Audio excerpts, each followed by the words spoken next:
Um, we're going to wrap this up with number 71, the biggest song on this chart of this 10 song chunk. This is the band Genesis. The song is Invisible Touch. And were you a Genesis fan? We mentioned Rush briefly. Prog rock fan at all? I do like some prog rock. I like krautrock even Yeah. more. But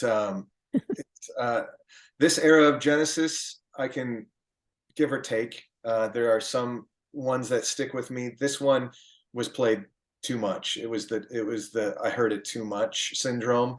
The era of Genesis that I absolutely love is Abacab, probably like the 1981 era. No Reply at All is one of my favorite songs of theirs. And even some of Phil's solo stuff is great. But this one was, I mean, it was everywhere. And even still today, I'm just like, nah, I'm still not over hearing this song all the time. Okay. Agree. You agree? Oh, agree. Okay. Oh, I agree. I have come to appreciate him much more with his sense of humor, and I mean, Yeah. obviously appreciate him as a talent, but way overplayed. And it's funny, this at this era, this Genesis era is almost interchangeable with the Phil Collins, some of the Phil Collins stuff, and that's not what I want when I listen to Genesis. Yeah. Yeah. I love the fact that Peter Gabriel knocked him off of number one. I absolutely love that fact. Yeah. Because So is such a great record, and Sledgehammer was so iconic. Mm-hmm. Yeah, you must have loved those videos. That's what Genesis made, like lighthearted videos, and Peter Gabriel kind of pushed the boundaries of what videos were at that time. Totally. He's more cerebral. Yeah, he's going back out on the road this summer, I believe, isn't he? Yeah, have you heard that? Like, he released a new song, late last year, I think. Oh, some new music coming his way. So that's good. Yeah. I mean, I mentioned that, this was a band that pivoted. They were advocates. It was Peter Gabriel prog rock. Slowly, it kind of moved, I guess, to the right. Yeah. Became more commercial. I feel like, kind of like how Lindsay and Stevie Nicks changed Fleetwood Mac, their sound. Yeah. Phil Collins kind of moved Genesis into this very commercial way that paid off tremendously. But yeah, MTV changed a lot for a lot of bands. As a matter of fact, yesterday I was listening to a Spotify playlist that I created that is artists that changed their sound for the 80s. So, they were very similar to Genesis, very different in the 70s, and then who they became in the 80s. But I mean, I can share some of these that are in my playlist if you want. And MTV really propelled them, into a different, I guess, music universe, because artists like Rod Stewart, right, like the Maggie May, or more of like the mandolin or the acoustic or just the rock and hot legs era. You add some synthesizer into the MTV, and then we've got Infatuation and Young Turks, which is great. Let's see, you mentioned ZZ Top, Legs, Hall & Oates obviously did that extremely well. They were a very different band in the 70s, and then MTV era, Hall & Oates is amazing stuff. Did It in a Minute and Out of Touch. Billy Joel with Pressure. Frida from ABBA. I Know There's Something Going On. There's different than some ABBA. Steve Miller Band's Abracadabra. Very different than that simple 80s sound versus the 70s. Then obviously Yes with Owner of a Lonely Heart. Very different in the 80s than they were in the 70s. Trevor Horn, exactly. Yeah.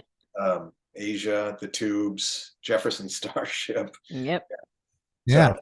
Yeah, I know. It was fun. Yeah, because it took me a while, like probably in the later 80s, when I became older, like I discovered, oh my God, Rod Stewart was a completely different singer.